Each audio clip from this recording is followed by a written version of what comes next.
Obraz na zdi z vaší fotografie rozáří každý interiér. Obr nabídka fotoobrazů na www.happyfoto.cz. Evi, je to skoro neskutečný, že jsi takhle mladá a už slavíš 10. výročí jako svojí hudební kariéry. Je úplně pro mě neskutečný, že jsem se cítila včera jako holka, která měla rovnátka 12 let a měl jsem mě vůbec rád prostě a dneska je to 10 let.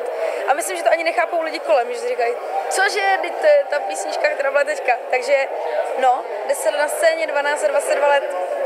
Hele, a chystáš jako nějaký velký koncert k tomu, jako měla třeba Lucka Bílá, něco takhle velkého? Tak něco, ona to měla neuvěřitelný, teda tu show, jako chystám něco velkého, chystám to 11. listopadu ve Fóru Karlín a je to vlastně největší koncert za tu celou kariéru, budu tam mít hosty, tanečníky, světelnou show, techniku z Polska, všechny moje písničky i novinky, ale i nějaký covery, který lidi ode mě znají, takže nejvíc se těším na to, až tam prostě uvidím třeba ty lidi, kterým bylo stejně jako mě a začínali se mnou a ne prostě tu naší cestu 10 let a třeba tam se chystají autobusy z Polska a podobně, takže Polsko tentokrát nezahrneš a tam nebudeš mít svůj 10letý koncert. No, ono totiž v Polsku slavím 10 let rok později, takže já skončím tenhle koncert a začnu přípravy na Polsko, ale oni mají rádi ty české písničky, že přijedou Poláci na koncert. No.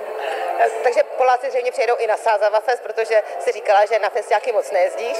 No, pravda, letos jako moc nejezdím, protože chci samozřejmě logicky nalákat ty lidi na ten Karlín, ale pár festivalů velkých jsme vybrali, mezi nimi Sázava Fest. Jsem moc ráda, že nás pozvali, protože Sázava je fakt super, taky si pamatuju na to, jak byly ty ohromný, teda, to jsme tam hráli, jak tam byly ty ohromný záplavy, ale ono mám takový fanoušky, někteří jsou super a někteří jsou takový docela už je psycho a ty fakt jezdí všude, takže myslím, že na Sázava Festu první řada tam jako bude ta zaručená parta, která jezdí úplně všude. Jako. A jenom jako jezdí a jinak neotravujou? Ale jezdí neotravujou, ale třeba jezdí i na akce, kde bych je vůbec nečekala, nebo ví věci, které bych nečekala, že ví. A no, jsou občas takový až moc některý. Takže něco mezi fanouškama a stalkerama. No, jako někdy už to je až stalker, nebo mám takovou jednu holku, která jako vím, že úplně, že ji třeba potkávám v zákulisí, že tam dostala nějakým způsobem a už čekám, kdy bude jíst moje chlebičky v šatně.